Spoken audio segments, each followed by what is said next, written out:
Welcome to Singapore. My name is Eugene, and I'm going to be bringing you this Bolt Action report from the Elias Community Centre in Pasir Ris. Yours truly on the left will be taking on Nabil on the right in a 1,200 point game. My Germans will be taking on Nabil's Soviets and will be using Warlord's Bolt Action 2nd edition rule set. So let's start by having a look at the two armies. We'll start with Nabil's Soviets. So this is my Soviet list for today. So starting from this side, I have one senior lieutenant with one man, both SMGs. I have two guard squads with 5 SMGs and 1 Panzerfaust. The rest are rifles. I have one KV-2, one DA-10, one NKVD squad with 5 SMGs as well and 1 LMG. One free inexperienced squad, they're green, so hopefully I can upgrade them as the game progresses. I have 2 regular LMG squads with 2 LMGs each and 1 medium machine gun. The Soviets, and they're looking pretty formidable with that KV-2 in its ranks. Now let's take a look at my list, the Germans. Alright, so this is my German squad taking on Nabil's Soviets. So starting over here, I've got an 8-man squad, 6 rifles, 1 NCO with an assault rifle, and one light LMG. And then one of my guys, I've got a Panzerfaust. Then next up, I've got another 8-man squad. This one is regular, not veteran like that one. This one has got 6 riflemen, 1 NCO, and also 1 LMG. Then over here, I've got a 9-man squad. In this squad, I've got 5 riflemen, 1 NCO with a submachine gun, 1 infantryman with a submachine gun, and 2 LMGs. Over here, I've got a veteran mortar, like a medium mortar. Here, I've got a veteran Panzerfaust team. Here, I've got a veteran sniper team.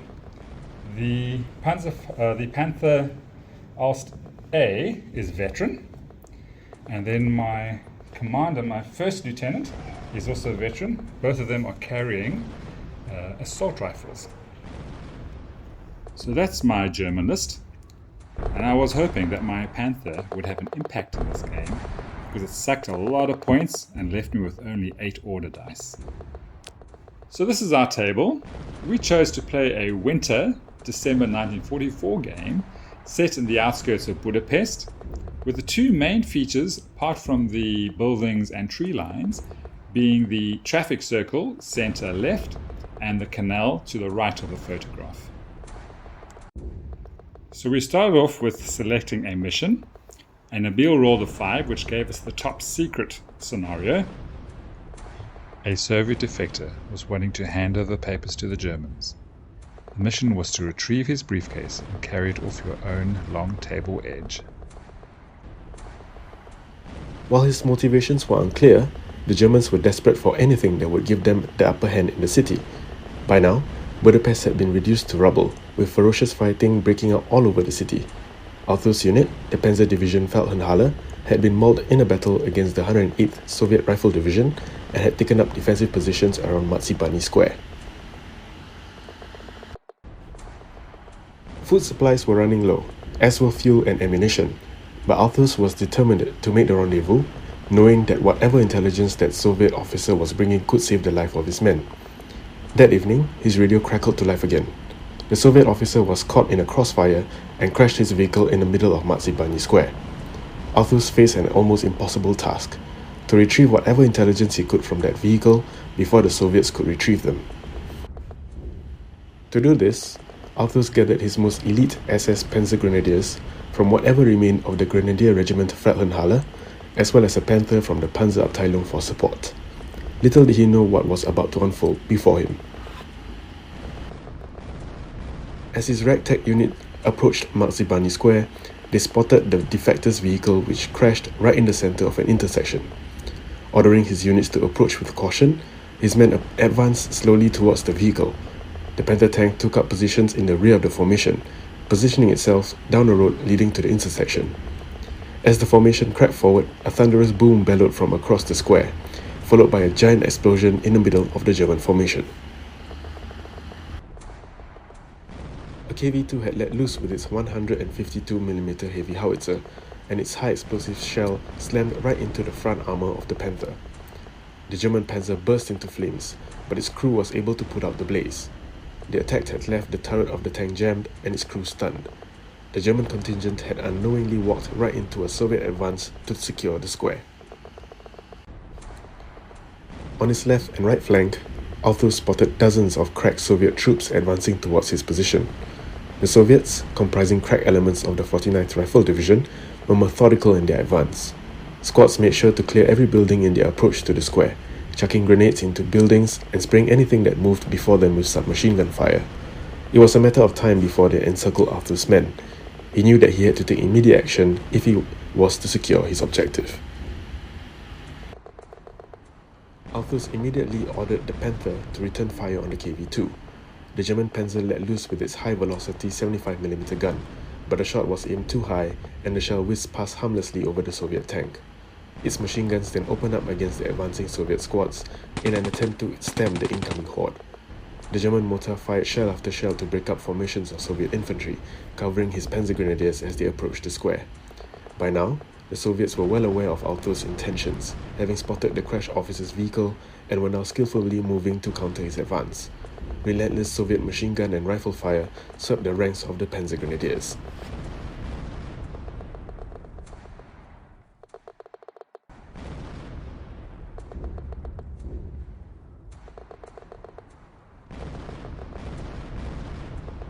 Out of nowhere popped a Soviet BA-10 on Althus's right flank. The armored car let loose several volleys with its machine guns, cutting down several Panzer grenadiers. In desperation, the Germans brought up their Panzerschreck team to take out the threat, but were unsuccessful. The armored car continued to pour fire on his right flank, pinning down one of his squads, until a heroic grenadier fired back with his Panzerfaust. The Soviet vehicle erupted in flames, and his men cheered in relief. Their joy was soon cut short by a burst of LMG fire from a Soviet rifle team that was accompanying the armored car, and the grenadiers soon found themselves locked in a desperate firefight for their lives. A couple of the Panzer Grenadier squads managed to reach the crashed vehicle and were able to retrieve the intelligence from the dead defector. As soon as they did, the KV-2 let loose with its heavy howitzer, and a high explosive shell slammed right into the Panzer Grenadiers. Soviet assault squads were now closing in on their vehicle, letting loose with their submachine guns. One after another, the Germans were cut down where they stood, unable to fall back to their positions with valuable intelligence. Something must be done if the Germans were to make it out with the precious intelligence. Althus took matters into his own hands. Ordering the Panther tank forward to cover his advance, he sprinted towards his men, firing his assault rifle as he went. His attendant quickly grabbed the briefcase containing the intelligence, and the pair made a break towards the safety of the German lines. As they ran, they came under fire from a Soviet rifle squad. Bullets cracked over their heads as they desperately darted back towards his headquarters. Upon reaching his commander, the major was commended for his efforts. The Germans now had details of the coming Soviet offensive against the city and quickly prepared for the coming battle. But Althus knew that the battle was over. The city was under constant shelling and was surrounded by Soviet troops. He had just sacrificed some of his best men in order to retrieve intelligence. To him, the ferocious encounter with the Soviets was a sign of the battle that was to come. Well, that's that for that battle report. Thanks, Nabil. Both of us had a lot of fun playing, and I must say with every dice roll we could feel the adrenaline rushing through our veins. It was a super tight game and the Germans came away with the narrowest of victories. If you enjoyed watching our battle report as much as we enjoyed playing our game, please like and subscribe. There's no doubt that war in real life is an ugly thing, and sometimes we wonder why we actually wargame. So I asked Ethan, one of our club members, why he played. Hi, my name's Ethan. My words are inspired by a Pacific War seminar I once attended. I wargame not in the sense to glorify war and its many horrors, but to instead honor and remember the strength and courage of the men that fought. We admire the human ability to survive through adversity, but not the ruthless bloodshed that characterizes so much of our history.